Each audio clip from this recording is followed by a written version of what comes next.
What's up, everybody? William Sisk here, class of 2002. We are excited to have you today.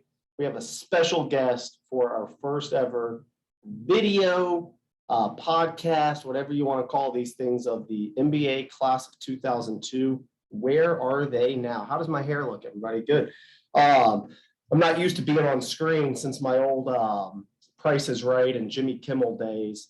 So we're looking forward to it. Walt Sharpton will be joining us as well, and then our special guest. While we're waiting and while this is being recorded, I want to encourage everybody out there who's listening to donate to MBA, our fund. We're having the March Madness annual bracket challenge coming up, where the class of 02 is going to dominate again. And it should be a great time. We have our 20-year reunion, which is just crazy, coming up here in a couple months, and I really hope to see a lot of you guys. So we're letting in our special guest right now. Drum roll, everybody. Let's see if he's there. There he is. The man, the myth, the legend. How you doing? We're going live. This is recording, just so you know. Oh my gosh, look at that. There's Walt. How you doing? I'm good, buddy. Just so you know, this is live, this is recording, and this is it, okay? So don't talk bad about Zach Wall or anything while we're on here. This is the first time I've seen Walt indoors. He's usually hiking or on a bike ride in La Jolla, San Francisco. Just got back from a late lunch run, actually. God, you're still an animal. Walt, look at you, look at you. Well, in the interest of everybody's time, we want to give a big thanks and shout out. Like I just said, you guys missed this, but I'm asking everyone here to donate to Remember MBA, where they came from. We'll send out a link afterwards. But first things first, Mr. George Nelson, we got to ask the question. What do you prefer going by these days? What name? What should we call you? You know me as the Bubbies. We got to go Bubby. Okay. All right. Just making sure. But Walt, why don't you start us off with some questions about finding out where are they now? I'd love to. Bubby, give us just a quick overview of where you're living geographically and what you're up to professionally these days. Sure. I'm in Austin, Texas, married in 2010, so 12 years with Cindy, who's from a small town north of Dallas. We've got 3 kids, George, who's 6, Hunter, who's 2, and Kate's, who's 8 months.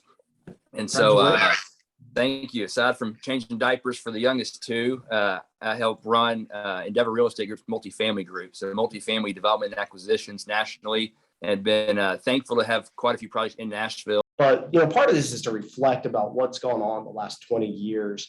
So post-college, you told us you live in Austin. Remind everybody where you went to school, which then I think is how you ended up in Austin as well. But also, what was your first job outside of college? Yeah, I went to SMU in Dallas, Texas, and first job out of college was with Crowe Holdings. It was a no relation to me, but private equity real estate investment firm, managing the Trammell Crowe family money. I did that for 2 years, and then joined a group in Dallas called 4-Star Group that had headquarters in Austin. So, Walt, I'll let you take the next question here. Yeah, I'd be interested to know, Bubby, if you would attribute where you are now to any of the experiences or relationships that you had at MBA, and if so, sure. Who and what? Yeah, well, it's ironic. I'm doing this from home. My wife and I went to interview, pretty strong word, at an elementary school for our son. And I brought up MBA probably 5 times in the interview because I didn't appreciate MBA to its full extent when I was there. I wasn't the smartest, the fastest, the biggest. And so kind of just getting lost in the shuffle, creating good friendships. But I didn't appreciate the small things in MBA and the challenges too of the academic world. And so now having a kid that's in kindergarten and trying to figure out where they're going to go for the next 6 years or 18 years, whatever it may be, I really appreciate MBA and just the academics, how serious they are and how much they prep you for school. I remember going to SMU and I was like, man, this is easy. We've been writing. Remember I told the story today, the first week in college, teacher says, by the end of the year, we're going to have a big 10-page paper to write. And, 90% of the class is, covering their face and all nervous. And I'm like, man, I've been writing theme papers since 7th grade for a year. This I'll start the night before, not a big deal.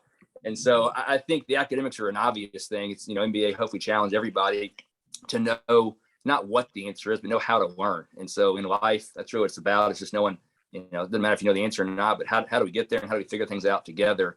I think just the friendships and brotherhood. I think you see that hold true with what we're doing right now. I've known Walt since preschool, I think, and to do this now at age 38 is pretty special. Your favorite memories, whether it's the disco dances, football games out on the hill. I don't know if you can think of any of this off the top of your head. It might be, throwing water balloons at Walt for all I know. But give us one or two of your favorite memories. I did think about our you said that our senior prank, I think, was throwing water balloons and TP. And I think somebody hit Miss O'Connell come out of the cafeteria, and that wasn't me, but I think that was Jameson, if I remember correctly. I think it was Jameson Norton. We'll blame the straight-laced Jameson for that one. Yeah, that was funny. I go back, the sport events were awesome. The football on the hill was awesome. One of my favorite teachers who I still connect with today is Mr. Russell, 7th grade, almost military drill sergeant, tough on people, but his mom was one of my teachers at Oak Hill in elementary school. And so started, it was one of his first year in 7th grade. And he took a few of us on a out west trip. Oh, yeah. I forgot what it was called, actually. We probably went to 8 states that summer after 8th grade, and just the friendships created then and being able to explore in a van with Mr. Russell, Colorado, New Mexico, Arizona, Utah was pretty awesome for 3 weeks. And so the growth there was awesome. Mr. Russell was awesome. And again, example of one of those tough teachers when you're there and probably missed some answers on his test, but you're looking back and he sets you up for life behaviorally and academically, and you appreciate the guys like that. Yeah, I think a question that I'd be really interested to hear your response to, Bubby, is just if you knew now what you didn't know then, what about your MBA experience would you appreciate even more, or perhaps change in any way? Yeah, I think don't sweat the small stuff. It was a hard school, and I think we all got worked up. Doing poorly on a test or quiz then, and that's that's not what it's all about. It's all about, I think, just the relationships and just enjoying every aspect of it. I mean, looking back, I took things for granted.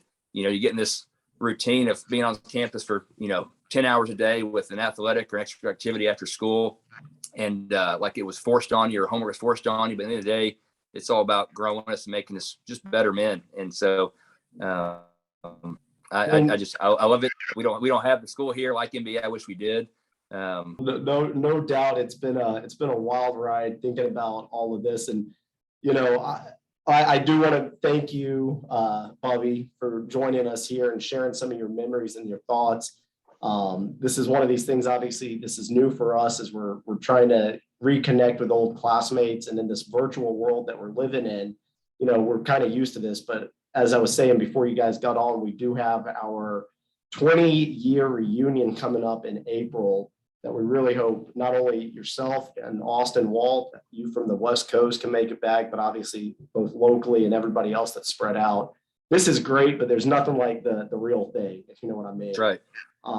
Any last thoughts or words that you want to share, or say hi to anybody specifically? We can really find out who your best friends are if you give them a shout out. Well, one of my best friends was Brian Breedlove, who, if y'all know, he's been living in Luxembourg for the last 2 years. So he may be a full-time European out there. We're trying to get him back.